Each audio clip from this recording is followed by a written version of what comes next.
Okay, I just had a hard time with my GoPro. I got the little dirt bike file repair file of death. So here we are with the P85 clutch off the Indy 97 Indy Classic, used on a bunch of Polaris machines. I already pulled out 3 of these bolts. Basically, I have the spider tool, I have the castle nut tool. I don't have a tool to hold this down. We're going to get a little redneck with that. And you see people saying, hey, don't take this cover off without the jig to hold it. It's easy enough to make that jig, but I watched a few people do this, and if you actually back these bolts out at a reasonable, reasonably, not turning them all out at once, you can take this cover off without any real incident. You can unscrew this one, go over here, unscrew that one, go over here, and you get the idea. We're using the bolts themselves to walk this out under spring pressure. And I was afraid when I saw people talk about this, like, oh my god, this thing's gonna hit me in the freaking forehead. But it's not. Okay, you just go nice and easy.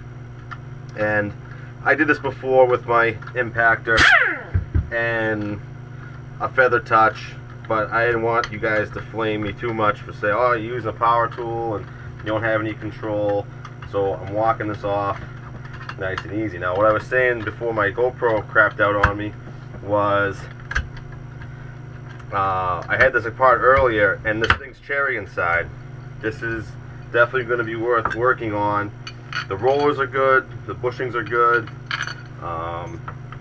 the weights aren't egged out, everything's good. Okay, like everyone says, don't forget to mark your X's, X, X, X, so you can put this all back together. Now, take the spring off. Now we're to the fun part. We have the castle nut and the spider to fight with, and we don't have the jig to hold this to the bench. So we're going to go outside and do some redneck ingenuity and see if that works. So if you're going to work outside, make sure you wait until it's about 25 degrees out and snowing, because it gives you motivation to get shit done. Now, for anyone wondering what this nut is doing right now, I'm going to screw this clutch down to a tree stump using the teeth of the starter gear, and it's either going to work and I'm going to show you this video, or it's not, and no, it's never going to see the light of day. Okay? It's so cold, my tools are in my shed, that my drill doesn't want to run unless I feather it in. So we'll be right back. Alright, we're back. We got this thing all screwed down. I'll show you what I got. It's ugly. Who knows? Let's see if a dozen drywall screws can take 200 foot-pounds of torque without ripping out or breaking teeth off of that gear. So, we've got castle nut tool.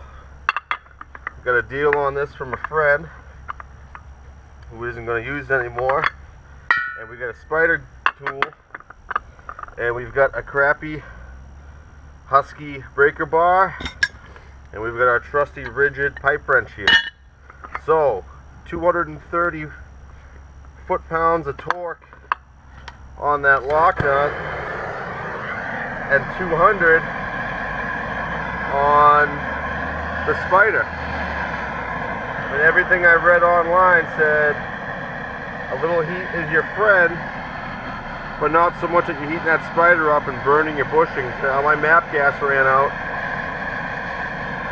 and I really don't want to use that much heat anyway. And I figure it's so cold that it should be a pretty good temperature differential on this. I figured let's heat this up a little bit.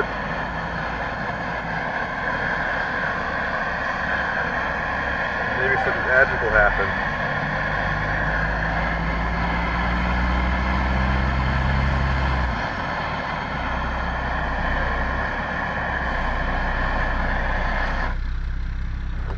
Moment of truth.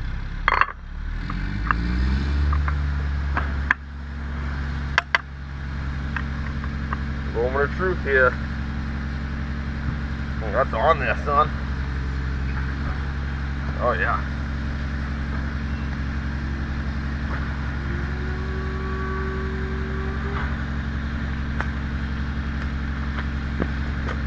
So,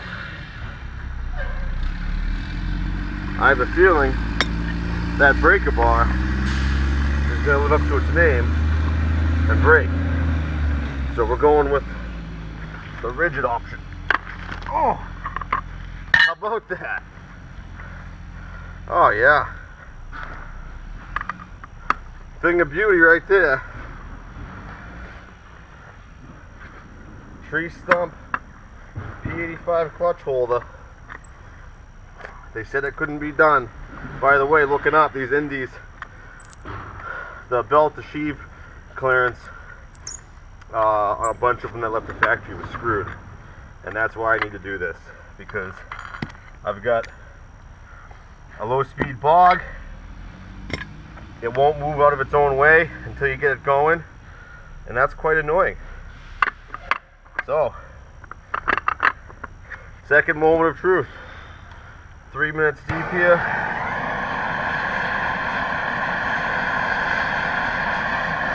I don't want to bore you guys.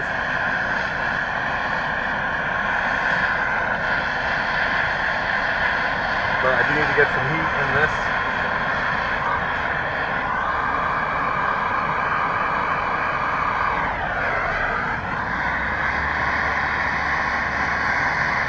So that was 230 foot-pounds supposedly.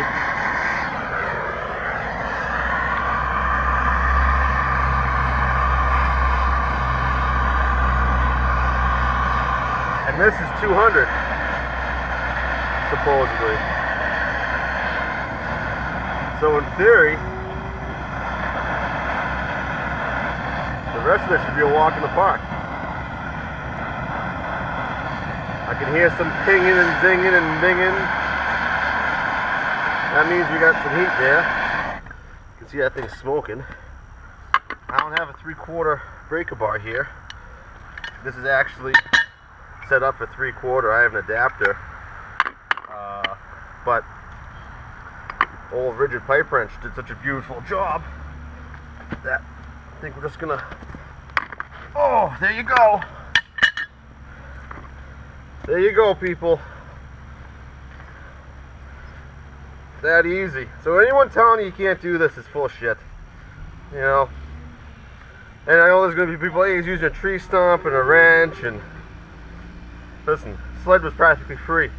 I'm not giving the dealership $150 to change 2/100ths of an inch of shims. Not happening.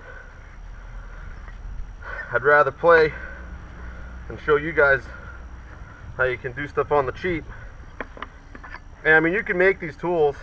Just, that's a piece of pipe with 4 nibs in it. Could be 1/4 and you match a triangle with some nibs. That's it, man.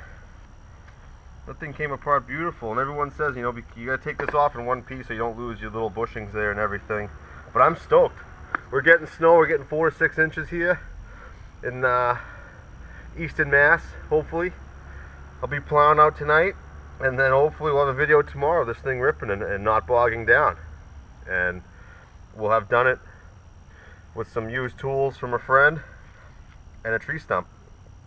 So, that being said, catch you on the next one.